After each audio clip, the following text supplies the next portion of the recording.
안녕하세요. 올해로 결혼 21년 차를 맞는 40대 후반의 여자입니다. 너무나도 갑작스럽게 시어머니를 모시고 살게 될 뻔한 이야기를 하려고 이렇게 찾아왔어요. 결혼 전에는 그래도 나름 알아주는 회사를 다니고 있었어요. 경력을 유지하고 싶었다 보니 결혼 후 첫째 태어났을 때는 친정어머니와 시어머니께 아이를 맡기고 계속 출근을 했죠.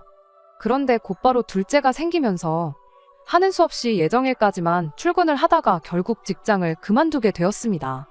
두 분께 아이 둘을 동시에 맡기자니 그게 조금 그렇더라고요. 게다가 당시 저희 집이 친정이나 시댁에서도 거리가 꽤나 먼 편이었거든요. 출근길에 아이를 맡기고 가는 것도 여의치 않은 상황이었고요. 두 분이 대중교통 타고 저희 집까지 오셨는데 그것만으로도 체력적으로 버거워하셨는데 애가 둘이 돼버렸으니 더 이상 부탁을 드리기 뭐한 상황이었어요. 결국 제가 직장을 그만두고 육아에 집중하기로 했죠. 아이들이 커가는 모습을 보는 건 행복했지만 여지껏 쌓아놓은 경력을 포기한 건 많이 아쉬웠어요. 그러다 아이들 둘 다 중학교 들어가면서 애들 학원 다니고 그렇게 되니 시간적인 여유가 많이 생기더라고요.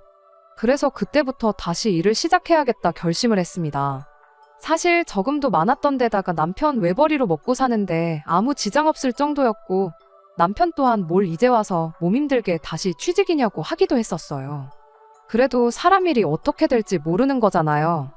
아직 한참 먼 미래의 이야기 같긴 하지만 애들 둘 다 시집장가 보낼 때 단돈 10,000원이라도 더 보태주고 싶은 부모 마음도 한몫했고요.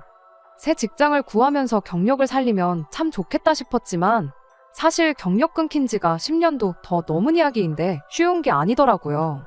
강산이 변할 만큼의 세월인데 내가 사장이라도 나를 안 뽑겠구나 생각하니 그렇게 아쉽지는 않았습니다. 그래서 되는 대로 일단 집 근처에 있는 마트 시식 코너에서 일을 시작했는데 저희 언니가 그런 저를 안쓰럽게 생각했나 봐요. 언니랑 형부가 사업을 하고 있었는데 마침 일손이 부족한 참이었다고 저보고 같이 일하지 않겠냐고 물어왔어요. 사실 언니네가 하는 사업이 일손이 많이 필요한 사업은 아니거든요. 원래도 언니랑 형부 둘이서 꾸려나가고 있기도 했고 말이죠. 저를 위해 억지로 자리를 마련해 준 거다 보니 없는 눈치가 다 보였어요. 그래도 마트에서 일하는 것보다야 사무실에서 일하고 있으면 저한테 다른 기회가 오진 않을까 하는 생각에 염치불구하고 같이 일을 하기로 했습니다. 물론 없어도 되는 자리를 만들어준 거나 마찬가지다 보니 그리고 언니네가 영세하는 작은 사업체다 보니 월급이 높은 편은 아니었어요. 그래도 제 경험을 바탕으로 이것저것 시도해 본 결과 제 밥값 정도는 할 수 있을 만큼 언니네 사업이 전보다 더 잘 굴러가기 시작했습니다. 물론 거기까지 오는데 몇 년이나 걸리긴 했지만 이렇게 다시 일을 할 수 있다는 게 참 좋았어요.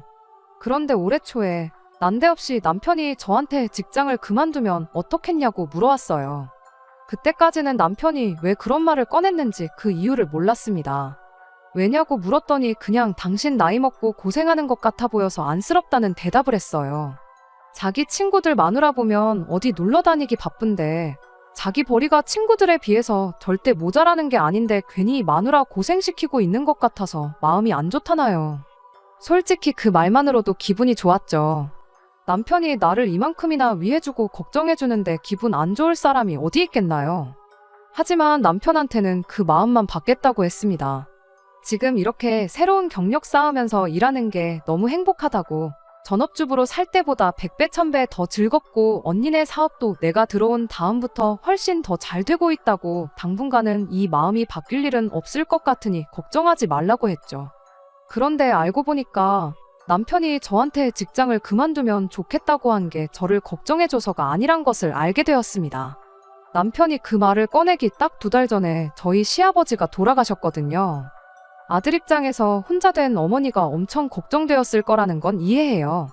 또 그때쯤 뉴스에서 고령화 사회 이야기하면서 노인 고독사에 대한 이야기도 몇 번 나오기도 했고 남편이 그 방송을 보면서 더더욱 심란해하는 걸 직접 봤기도 하고요. 그런데 저한테 직장을 그만두라고 했던 그 말이 저를 걱정해서가 아니라 시어머니를 걱정해서였다는 건 그로부터 또 한 달이 지나서 알게 되었습니다. 우리 첫째가 군대를 가게 되면서 논산에 있는 훈련소까지 제가 바래다 주게 되었어요. 남편은 회사 일 때문에 일정 조율이 힘들었지만 저는 언니랑 일하고 있었기에 이런 부분에 있어서는 비교적 자유로웠거든요. 아들 입대 전날 저희 가족들끼리 식사를 했어요. 그러다 남편이 논산이면 근처에 대전이 있지 않냐고 조금 돌아가더라도 대전 유명한 빵집 들려서 빵 좀 사와봐라 그러더라고요. 딸아이도 요즘 거기 빵이 유행이라고 새벽부터 줄 서서 사는데 없어서 못 파는 빵도 있다더라 하면서 나도 먹어보고 싶으니까 꼭 좀 사가지고 와달라 관심을 보였죠. 아들은 당장 내일 입대하니까 조금 넋이나가 있었고요. 빵이니 뭐니 그게 다 무슨 소용 있냐는 듯한 표정이었죠. 아무튼 저도 딸아이가 먹어보고 싶어 하니까 조금 돌아서 가더라도 들러서 이것저것 사오겠다고 대답했습니다. 그런데 또 막상 그게 안 되더라고요. 새벽부터 일찍 일어나 2시간 거리를 운전하고 간 게 그렇게 피곤하진 않았는데 아들이 훈련소 들어가는 걸 보니까 마음이 싱숭생숭 하더라고요. 막상 빵 같은 거 챙길 기분도 아니었고요. 딸아이한테 전화해서 빵은 안 사가도 되냐고 물었더니 농담으로 했던 말이라고 나중에 친구들하고 놀러가서 사 먹어도 되니 걱정 말고 빨리 오라 하대요. 빵 이야기는 딸아이보다 남편이 먼저 꺼낸 말이긴 했지만 남편이야 당연히 내 기분을 이해해주겠거니 생각해서 연락도 안 했어요. 그렇게 원래 예상한 것보다 집에 2시간 일찍 도착하게 되었습니다. 그런데 집에 돌아왔더니 남편이 저보다 먼저 집에 와 있더라고요. 문제는 그 시간이 남편 퇴근 시간보다 4시간이나 이른 시간이었다는 거예요. 여지껏 결혼 생활하면서 남편이 정시 퇴근을 했던 적은 많았지만 단 한 번도 퇴근 시간보다 이르게 퇴근한 적은 단 한 번도 없었거든요. 그런데 4시간이나 일찍 퇴근이라니 이상해도 너무나 이상했습니다. 아니나 다를까 남편도 저한테 왜 이렇게 일찍 왔느냐고 묻더라고요. 대전까지 들리려면 적어도 4, 5시쯤은 돼야 집에 올 줄로만 알았다고요. 그래서 남편한테 기분이 울적해서 그냥 일찍 왔다고 대답했습니다. 평소처럼 저한테 위로 한마디 해줄 줄 알았는데 남편은 잔뜩 당황하고 긴장해서는 저한테 괜찮냐고 묻는 게 아니고 말이라도 한마디 해주지 그랬냐는 말을 하더라고요. 언제부터 빵을 그렇게 좋아했다고 사오기로 한 빵 하나 안 사왔다고 화까지 내나 싶어서 마음이 상했죠. 아무튼 남편한테 무슨 일로 일찍 왔느냐고 물었어요. 일이 일찍 끝나기라도 한 거냐고.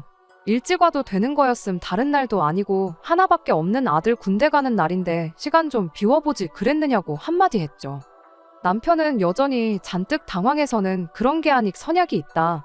집에는 잠깐 준비하려고 들른 거다. 허둥지둥 대답을 하고는 후다닥 현관 밖으로 나가더라고요. 그때는 남편한테 아무런 의심도 없었기에 혹시나 선약이 수략 속이면 내가 태워다 줄 테니까 괜히 차 끌고 나가지 말라고 했어요. 그때까지는 몰랐죠. 그렇게 도망치듯 나간 남편이 설마 집에 시어머니를 모시고 오리라고는 생각도 못했으니까요. 그리고 제 앞에 통보하듯 앞으로 우리 집에서 함께 사실 거란 이야기를 하리라고는 말이에요. 시어머니하고는 사이가 좋아요. 워낙에 어머님이 좋은 분이시기도 하고요. 원래 아이들이 친가보다 외가를 더 좋아한다고들 하는데 저희 애들은 친가 외가 가릴 거 없이 할머니라면 엄청 애틋해할 정도입니다. 군대 간 아들 녀석은 외할머니보다 친할머니를 더 좋아하고요. 저 또한 아이들 키울 때 도움을 많이 받았어요. 회사 그만두고 전업주부 시작한 동안에도 어머님이 한동안 저희 집에 와주면서 저를 도와주시곤 했었거든요. 아버님이 돌아가시고 나서 언젠가 저도 어렴풋이 시어머니를 모시고 살면 어떤가 하는 생각을 가졌던 적이 있을 정도로 저 또한 어머님께 마음의 빚 같은 게 있는 상황입니다. 그런데 문제는 남편이었어요. 어머님을 모시고 온 것도 같이 사는 것도 다 좋은데 가족들한테 상의 한마디 없이 모시고 왔다는 게 문제였지요. 심지어 전날에 아들 군대 간다고 모처럼 내 가족이 다 모여서 한참 대화도 나누고 그랬잖아요. 그런데 어떻게 그거에 관련된 말 한마디 없이 어떻게 하루아침에 시어머니를 집에 모시고 올 수 있는지 그리고 오늘부터 함께 살게 되었다고 통보를 할 수 있는지 싶었습니다. 아니나 다를까 아르바이트 마치고 집에 와 있던 딸이 이게 다 무슨 상황이냐고 묻더라고요. 남편은 네 오빠 군대 가면서 집에 방이 하나 비게 되지 않았느냐고 할머니가 그 방 쓰시면서 당분간 한 집에 지내면 좋을 것 같아 그랬다고 하더군요. 그때 어머님도 상황이 어떻게 돌아가고 있는 건지 어느 정도 눈치를 채셨나 봐요. 하기사 이미 이야기가 다 되었다고 해서 아들 손에 이끌려 따라왔는데 정작 다른 가족들의 반응을 보아하니 이게 무슨 소리인가 하고 있으니 일이 어떻게 돌아가고 있는 건지 눈치를 못 채는 게 이상한 상황이었죠. 그 와중에 시어머니가 저한테 물으셨어요. 나 들어와서 산다고 직장 그만두기로 했다던데 그건 사실이느냐고요. 제가 그게 무슨 말씀이시냐고 대답도 하기 전에 남편이 먼저 오만상을 쓰고는 선수를 치더군요. 말은 먼저 저에게 일을 그만두면 어떻겠냐고 물어봤을 그때와 같은 말이었지만 이런 상황에 들으니 그 뜻이 얼마나 다르던지 싶었습니다. 제가 걱정된다며 했던 거기 나가봐야 돈 얼마나 번다고 그러고 있느냐던 그 말은 사실 그냥 이참에 직장 그만두고 집에서 어머님이나 모시라는 소리였던 거예요. 친구 마누라들 놀러 다니는 이야기는 또 왜 꺼냈나 싶더라고요. 친구 마누라들도 시어머니 모시고 살면서 펑펑 놀러 나가고 있는 건지 다 물어보고 싶더라고요. 하지만 다행스럽게도 제가 입을 열어야 할 일은 없었습니다. 시어머니가 대번에 남편을 다그치셨거든요. 다 같이 살기를 원한다고 해서 따라왔더니 이건 완전히 말이 다르지 않냐고요. 알고 보니 애초에 어머님도 저희랑 같이 살 생각이 크게 없으셨답니다. 며느리 수발받고 살 생각은 더더욱이요. 남편이 어머님께 전하길 큰애 군대 가 있는 동안 저도 그렇고 딸아이도 그렇고 저도 직장까지 그만둬가면서 어머님과 같이 지내고 싶어 한다고 그러니 그때까지만이라도 같이 살아달라고 애걸복걸해서 모셔온 거라더라고요. 그런데 막상 집에 와서 보니 저도 그렇고 딸아이도 그렇고 난생 처음 듣는 이야기다 하는 반응을 보니 남편이 당신한테 거짓말을 하고 억지로 모셔왔다는 걸 알게 되신 거예요. 어머님이 딱 잘라 말했어요. 상황 보아하니 가족들끼리 사전에 합의된 것 같지가 않은데 당신 생각이 맞냐고요. 그제서야 남편이 자백을 하더라고요. 혼자 되신 어머니를 어떻게 가만 두고 보겠냐고요. 여전히 저희랑은 그 어떤 말 한마디 하지 않고 어차피 이렇게 된 거 잘 지내보자는 이야기를 꺼내더라고요. 어머님이 싫다고 내가 무슨 부귀영화를 누리겠다고 무슨 낯짝으로 며느리 멀쩡히 잘 다니고 있는 회사 그만두게 만들어서 수발을 받고 살겠냐고 하시더니 애초에 같이 살 생각일랑 없었으니 돌아가겠다고 다시 집에 데려다 달라고 하셨어요. 상황이 참 웃기게 돌아가고 있었죠. 어머님도 같이 살고 싶은 생각 없고 저희도 딱히 없는데 남편만 혼자 나서서 시어머니를 모시고 싶다고 하고 있는 상황이었으니 말이죠. 그 와중에 남편은 분위기 파악도 못하고 어머님께 그러더군요. 자기가 봐왔던 TV 프로에서 나온 노인 문제에 대해서 웃기 시작하더니 나중 가서는 고독사 이야기까지 꺼내더라고요. 여태까지 내가 이 자리에 올 수 있었던 건 어머니가 자기를 바른 길로 인도해 주시고 잘 키워주셨기에 그러는 건데 이번에 효도하면서 그 은혜를 갚고 싶다고 하면서 오신 김에 그냥 같이 살자고 어머님께 애처럼 조르기 시작하는 거 아니겠어요? 어머님도 남편의 발언에 어이가 없다는 듯 실소가 터져서는 한마디 하시더군요. 네 키워준 은혜를 왜 며느리한테 갚으라고 그러느냐고요. 내가 너를 키웠지 얘를 키웠냐고 한마디 하시니 남편이 거기다 대고 시어머니한테 자신있게 부부는 일심동체 아니겠냐고 대답을 하더라고요. 어머님은 대번에 남편한테 아주 말장난을 하고 있다고 입만 살아서 부모한테 해야 할 효도 마누라한테 떠넘기지 말고 네가 직접 해보라고 했어요. 당장에 회사 그만두고 와서 내 목을 밥이고 내가 지낼 방 청소고 내가 입고 쓴 옷까지며 이부자리 빨래까지 네가 다 하라고요. 키워준 은혜는 너만 받았는데 애꿎은 고생시키지 말고 말이 그렇게 쉬우면 네가 직접 하라고 하시더군요. 남편이 대번에 자기는 집안 가장으로서 돈을 벌어와야 해서 안 된다고 하더라고요. 거기에 또 어머님이 한마디 해주셨지요. 네 아빠 죽으면서 남기고 간 돈도 꽤 되고 죽기 전에 모아놓은 것도 상당하다고요. 평생 먹고 살 걱정 없게 해줄 테니 어디 한번 네가 모셔봐라 한마디 하시고는 저랑 딸아이한테도 다시 의견을 물어봐 주셨어요. 당신 수발 드는 걸 비롯해 어머님과 관련된 모든 것들은 남편이 회사 그만두고 와서 하는 걸로 하자고요. 그렇게 하면 니들도 불만 없지 않겠냐고 물으셨는데 저랑 딸아이가 약속이라도 한 듯이 동시에 그러자고 대답을 했어요. 그랬더니 남편 표정이 순식간에 안 좋아지더라고요. 어머님이 순간 그걸 캐치해서는 왜 그러냐고 하기 싫으냐고 했더니 남편이 우물쭈물하면서 대답하길 내가 뭐 밥을 할 줄 아는 것도 아니고 집안일을 더 잘하는 사람이 있는데 굳이 내가 해야 하느냐 이러고 있더라고요. 어머님은 또 남편한테 한마디 해주셨어요. 니도 어려워서 못하는 걸 왜 남한테 시키느냐고요. 니가 진짜 이 애미가 걱정돼서 모시고 살고 싶걸랑 직접 모실 자신 있을 때 와서 같이 살자고 하라 하셨어요. 오늘은 이미 시간이 늦었으니 하루는 자고 가겠는데 내일 날 박는 대로 집에 돌아가겠다 하셨고요. 그날은 같이 외식을 했는데 남편 말 한마디 못하고 있는 꼴을 보니까 어머님 덕분에 속이 다 후련하더라고요. 아침 박자마자 어머님 댁까지 제가 모셔다 드렸어요. 어차피 직장까지 방향이 비슷해서 어려울 게 없었습니다. 어머님이 저한테 대뜸 사과부터 하시더라고요. 자식 교육 똑바로 못 시켜서 미안하다고요. 어머님께 그게 무슨 사과까지 하실 일이라고 그러시냐고 손사래를 쳤지요. 오히려 제가 먼저 모시고 살자고 말을 꺼내지 못해서 죄송하다 했어요. 어머님은 같이 살면 불편해서 내가 내 명에 못 산다고 천수 누리고 살고 싶으니 합가하자는 말 일랑 절대 꺼내지 말아달라고 또 한마디 하셨네요. 그리고 아무리 남편한테 그렇게 호되게 하시긴 했어도 아들 걱정이 되긴 하셨나 봐요. 저런 놈이라도 너무 미워하지 말고 밥도 잘 챙겨주고 하라고요. 그 나이에 이혼당하면 지만 손해인 걸 아직도 모르는지 싶다고. 그리고 이제야 남편 뒷바라지 해주는 거 끝이 났는데 아들 뒷바라지 해주면서 살고 싶은 생각일랑 전혀 없으니 혹시나 이걸 이유로 이혼해서 내 품에 아들 돌려주는 일이 없었으면 좋겠다고 이야기하시대요. 어머님 모셔다 드리러 가는 길에 둘이서 얼마나 깔깔거리며 웃었는지 몰라요. 아무튼 이렇게 난데없이 팔자에도 없던 시집살이를 할 뻔했다가 하루 만에 없던 일이 되고야 말았네요. 남편도 그 후로는 어머님 모시고 살자는 이야기는 쏙 들어갔고요. 남편이 가족들과 상의 한마디 없이 그리고 저보고 회사 그만두고 어머님 모시라고 하는 게 반감이 생겼기에 그랬던 거지. 생각해보니 어머님이 걱정되기는 저도 똑같은 마음이었어요. 그래서 다른 건 몰라도 조금 가까이 사시면 훨씬 더 같이 시간을 보낼 수 있지 않겠나 하는 생각이 들더라고요. 그래서 얼마 전에 어머님 모시고 저희 집 근처에 있는 빈집들 보러 다니고 왔어요. 어머님도 아버님 돌아가시고 나서 혼자 살기엔 집이 쓸데없이 큰 것 같아 이사하고 싶으셨다며 참 좋아하셨지요. 작은 집으로 이사하는 만큼 집 한 돈 차익이 많이 생길 텐데 그 돈으로 며느리랑 맛있는 거나 사 먹으러 다녀야겠다고 하시는데 그냥 말만으로도 감사하네요.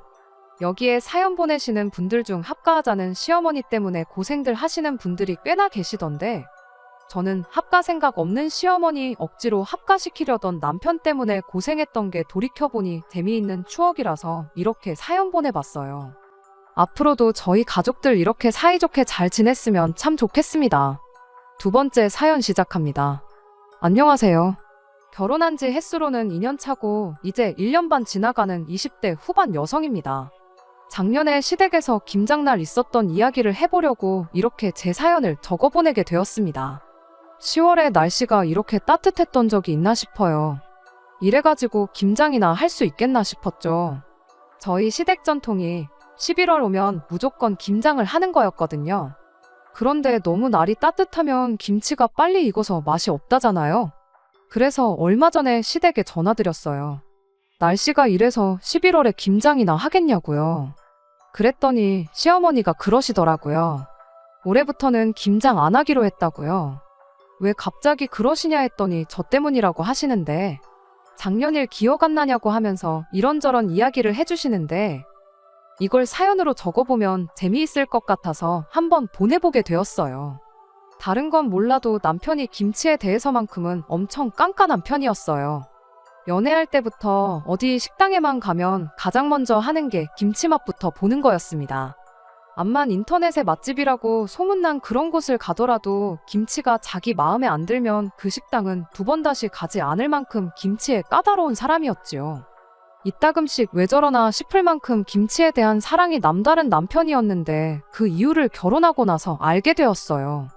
시댁 김치에 엄청난 자부심을 가지고 있었거든요. 제가 뭐 대장금도 아니고 미각이 그렇게 뛰어난 사람은 아닌데 솔직히 저도 맛있는 김치, 맛없는 김치 정도는 구분할 수 있지만 제 입에는 김치 맛이 어느 정도 수준을 넘어가면 솔직히 다 거기서 거기라고 생각하거든요. 그리고 제가 느끼기에 시댁김치는 그냥 평범하게 맛있는 김장김치 그 이상도 그 이하도 아니었어요. 일전에는 남편이 시댁에서 2년 숙성시켰다는 묵은지를 가져왔었습니다. 그날 돼지갈비 사다가 찜해 먹었는데 정말 맛있게 먹기는 맛있게 먹었어요. 그런데 솔직히 제 입맛이 무뎌서 그런 걸 수도 있지만 밖에서 파는 거랑 그렇게 큰 차이는 안 나더라고요. 뭐 밖에서 파는 게 조미료를 때려 넣어서 그랬다느니 그러면 할 말 없지만 묵은지라고 해서 엄청 고기 맛이 더 좋아지는 것도 아니고 국물이 더 시원해지는 것도 아니었어요. 왜 그렇게 김장김치에 자부심을 가지고 목을 매는 건가 그런 생각을 했는데 세상에 맙소사 알고 보니 시댁 김치가 고조할머니 때부터 대대손손 전해져 오는 120년 전통의 레시피가 있어서 그런답니다. 그 사실을 결혼하고 한참 지나고 김장철이 다 돼서야 알았어요. 전통 방식의 김장을 해야 한다며 저보고 회사에 3박 4일 휴가까지 내라길래 세상에 이게 무슨 일인가 싶었습니다. 남편한테 무슨 김장을 3박 4일 동안 하느냐고 그냥 우리는 김치 안 먹고 밖에서 사서 먹으면 안 되냐고 했는데 시댁에서는 김장이 엄청 큰 행사니까 절대 빠지면 안 된다고 하더라고요. 3박 4일 김장하는 집이라고 결혼 전에 말을 했어도 그것 때문에 파혼을 하거나 하지는 않았을 텐데 얼마나 힘들길래 그걸 결혼 전부터 숨겼고 왜 이 사실을 결혼하고 나서도 한참이 지나서야 말해주는지 싶었습니다. 김장하는데 대체 뭐 때문에 3박 4일을 하는가 싶었는데 배추 절이는 것부터가 시작이었어요. 당연히 편하게 절여져 있는 배추 사다가 할 줄 알았는데 거기서부터도 120년 전통의 비법이 시작되는 거였습니다. 온 집안 식구들이 나눠 먹을 거라서 배추만 해도 400포기나 되었어요. 난생 처음 보는 김치공장급 스케일에 넋이 나가더라고요. 그런데 보자 하니까 아주 어이가 없었습니다. 저희 말고도 다른 시댁 식구들 전부 다 시댁에 와 있거든요. 시고모님들은 출가 외인이라고 김장날 안 오는가 싶었고요. 그런데 일하는 사람들은 보니까 전부 여자들 뿐이었습니다. 배추밭에서 배추랑 무 뽑아오는 건 다 같이 하긴 했어요. 그런데 배추 절일 때 보니까 그건 저를 포함해서 시어머니, 시숙모님들만 죽어라고 그 힘든 일을 하고 있었어요.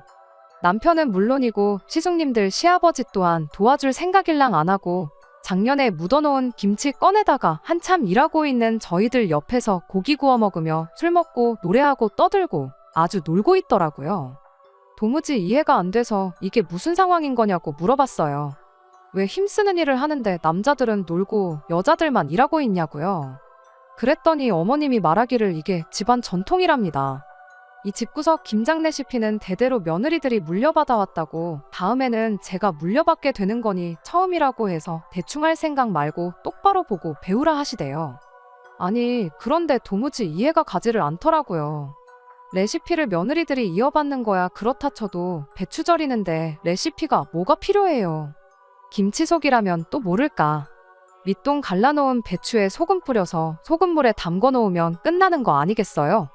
밑동 갈라놓는 게 정교한 칼질을 요구하는 작업도 아니고 배추 400포기면 또 얼마나 무거운데 그것부터 집안 남자 식구들은 아무것도 안 하고 있는 게 어이가 없었죠. 그래서 배추 절이면서 가까이 있던 시어머니한테 한마디 했어요. 고조할머니가 좀 치사한 분이셨던 것 같다고요. 아들 자식들 김장날 고생하는 꼴이 보기 싫어서 4대에 걸쳐 내려오게 만든 그 소중한 김장 비법을 며느리한테만 물려주신 거 아니겠냐고요. 그런데 그거 생각 잘못하신 거라고 사실 비법은 며느리가 아니라 자식들한테 물려주셨어야 했다고 했습니다. 어머님이 그게 무슨 소리냐고 하시길래 막말로 그렇지 않냐고. 시고모님들이야 출가 외인이니까 남 취급한다고 쳐도 며느리 또한 사실상 이혼하면 남이 되는 거 아니냐고. 당연히 비법은 아들한테 물려줬어야지 왜 그걸 며느리한테 물려주기로 정한 건지 이해가 가질 않는다 했습니다. 막말로 이 집안의 며느리는 저 하나밖에 없지 않냐고요. 말인즉슨 유일무이한 며느리인 제가 이 비법을 물려받는 건 안 봐도 비디오인데 이 김장 비법을 물려받는다고 한들 그게 뭐 엄청난 벼슬인가 싶고 그리고 저 혼자서 400포기 담을 생각하니까 벌써부터 머리가 아프다고요. 김장 비법만 전수받아서 이혼해버리면 120년 동안 내려온 전통의 비법이 유실되는 건 한순간이 아니겠냐고 했죠. 시어머니 앞에서 이혼 이야기를 꺼내는 게 좀 되바라진 모습 같긴 했지만 말이 그렇다는 거지 당장 이혼을 한다는 이야기는 아니었으니 어머님도 딱히 뭐라고는 안 하셨어요. 그런데 제 이야기 들어보니까 시어머니는 물론이고 시숙모님들도 그렇구나 싶으셨나 보더라고요. 어머님 때야 이혼이 큰 흠이 되니까 생각을 못 하셨을 수도 있겠지만 저희는 아니잖아요. 무엇보다 제가 꺼낸 말 중에 아들 자식 편하게 해주려고 며느리한테 비법을 물려준 거 아니냐는 말이 다들 와닿으셨나 봐요. 생각해보니 그렇다고. 당신들이야 그동안 또 당신들 윗세대 시어머니랑 시숙모들이 하는 거 봐왔고 여태 해왔다 보니 이게 당연한 거구나 싶으셨다고요. 그런데 막말로 따지고 보면 이 집 구석 김치를 하는 건데 정작 이 집 사람들은 김치에 밴댕이젓이 들어가는지 갈치젓이 들어가는지도 모르지 않냐고요. 그 말 듣고 제가 옆에서 한마디 거들었어요. 100번 맞는 말이라고. 지금 당장 우리가 배추를 소금이 아니라 설탕에 절여도 우리가 맞다고 하면 비법도 모르는 사람들이 뭐라 할 수나 있겠냐고 한마디 했죠. 그때부터 다들 스물스물 내가 이걸 여태 왜 해왔지 하는 분위기로 바뀌기 시작했어요. 기세를 몰아서 그 길로 제가 총대를 메고 김장 파업에 돌입했습니다. 갑자기 일잘하던 사람들이 단체로 안 하겠다고 하니 남자들이 이게 무슨 상황인가 하는 표정이었어요. 시어머니가 필두로 나서서 배추 절이는데 비법이 뭐가 필요하냐고. 이 집 남자들 앞으로 김치 먹고 싶으면 김장을 도우라고 한마디 크게 외치시더라고요. 그랬더니 아버님이 배추 뽑아오는 거 도와주지 않았느냐고 하시더라고요. 어머님은 거기다 대고 그건 우리도 똑같이 다 했다고 뽑아만 오면 다냐고 고래고래 소리를 지르셨고요. 아버님이 어머님한테 뭘 잘못 먹었냐고 한마디 하시는데 어머님이 뭘 잘못 먹긴 잘못 먹냐고 여태 배추 절이느라 저녁도 똑바로 못 먹었는데 옆에서 작년김치 꺼내다가 고기 처먹은 게 누구냐고 한마디 하시더라고요. 순식간에 상황이 역전이 돼서 남자들은 초상집 분위기, 여자들은 축제 분위기였어요. 저희도 아버님들이 했던 것처럼 똑같이 옆에서 묵은 김치 꺼내다가 고기 구워 먹고 저희들끼리도 한 잔씩 하고 왁자지껄 떠들고 놀기 시작했죠. 그래도 남편이라고 다들 걱정은 되었는지 잘하고 있는지 한 번씩 가서 봐주고 도와주고 노하우도 알려주시고 그러더라고요. 나중엔 답답했는지 어느샌가 온 가족이 달라붙어서 하고 있었어요. 그리고 다음날 아침에는 아예 업무 분담을 해서 속전속결로 끝내기로 했어요. 한 팀은 김치 육수 내고 한 팀은 양념 재료 준비하고 남자들은 절여놓은 배추를 말리고 다 같이 하니까 금방 끝난다고 엄청 좋아하더라고요. 다음 날이 돼서는 김치속 만들어서 버무리는 작업에 들어갔어요. 이 또한 이내전술로 달라붙으면 금방 끝날 일인 게 눈에 보였지만 이번엔 어머님, 시숙모님들한테 도와주지 말고 남자들만 한번 해보게 하자고 했어요. 얼마나 번거롭고 힘든 일인지 알아야겠냐고요. 남자들은 그런 게 어딨냐며 볼멘소리를 했지만 120년 전통의 비법을 지키고 싶으면 니들부터 배우라는 소리에 꼼짝도 못하고 김치속을 버무리기 시작했죠. 그동안 저는 어머님하고 시숙모님 모시고 읍내에 있는 농협에 가서 돼지고기를 잔뜩 사가지고 왔습니다. 김장 당일날에 또 갓 삶은 수육이 빠질 수가 없잖아요. 일단 평소에 아버님들이 하던 대로 김장하는 거 안 도와주고 옆에서 고기를 삶기 시작했어요. 고기가 다 삶아지고 나서 준비해온 막걸리랑 이것저것 해서 새참을 준비해줬죠. 일하고 먹으니까 더 맛있다며 분위기도 참 좋았어요. 새참 끝나고 나서는 저희도 발벗고 나서서 김치속 버무리는 걸 도왔습니다. 이내전술로 다 같이 달라붙으니 예상한 대로 400포기도 금방이더라고요. 분위기도 전에 없이 좋았는데 저녁이 되니까 어이없는 상황이 발생했어요. 시고모님들이 하나둘씩 와서 김장김치를 내놓으라고 하고 있었으니까요. 하기야 400포기라니 많아도 너무 많다 싶었습니다. 고조할머니가 알고 보니 아들 사랑이 대단한 게 아니고 자식 사랑이 대단하신 분이셨던 거예요. 그렇게 매해 며느리들 부려먹어서 김장시키고 힘들게 담근 김치를 자기 딸들한테 나눠주는 시스템까지 만드셨더라고요. 매해 공짜로 가져가셨지만 올해부터는 안 된다고 김치가 드시고 싶으면 직접 와서 김장을 도우시던지 아니면 김치 10kg에 10만원씩 내고 가져가시라고 했어요. 대번에 10kg에 10만원씩 하는 김치가 세상에 어디 있냐고 원성이 자자하더라고요. 그럼 사드시면 되겠네요 하고 올해부터 김장김치는 없으니까 그렇게 아시라고 말했어요. 그렇게 시고모님들한테 받아낸 돈은 어머님하고 시숙모님들한테 똑같이 나눠서 드렸습니다. 고생한 거에 비하면 얼마 안 되는 돈이긴 하지만 이게 어디냐 했더니 다들 좋아하시더라고요. 아무튼 그렇게 제가 시집 오고 나서 첫 김장은 그렇게 끝이 났어요. 올해 김장을 안 하게 된 이유는 일단 날씨 때문에 배추 농사를 완전히 망했다는 게 가장 큰 이유였어요. 그리고 시고모님들도 올해도 김장김치 돈 주고 사가야 되면 자기들은 필요 없다고 그냥 마트표 김치 사서 먹겠다고 했다더라고요. 아버님들도 당장 그날에는 즐겁게 하시는 척 했지만 엄청 고생하셔서 그랬나 올해는 그렇게 고생하기 싫다고 하셨다더라고요. 배추도 직접 기른 배추가 아니다 보니 뭔가 그동안 먹던 김치 느낌이 아닐 것 같다고 올해는 그렇게 김장을 안 하기로 했다는 겁니다. 날씨도 날씨 나름이고요. 120년 동안 한 해도 빠짐없이 했던 김장인데 이렇게 쉽게 안 해도 되는 거였으면 왜 그렇게 며느리를 부려먹어서 꾸역꾸역 했는지 싶네요. 내년 되면 또 어떻게 나오실란지는 모르겠지만 내년에도 호락호락 해드릴 용의가 없네요. 시어머니도 내년에도 잘 부탁한다고 농담처럼 한마디 해주셨고요. 그냥 김장철도 다가오고 해서 지난 이야기지만 한번 이렇게 꺼내보았습니다. 혹시나 여러분들 중에 집에서 직접 김치를 담그시는데 집안 식구 누구든 간에 일손 한번 안 보태고 김치만 먹으려고 하면 따끔하게 한마디 해주세요. 안 도와주면 국물도 없다고요. 끝까지 들어주셔서 감사합니다. 오늘의 사연은 여기까지입니다. 구독과 좋아요, 알람 설정 부탁드리고 더 좋은 사연으로 다시 찾아뵙겠습니다. 감사합니다.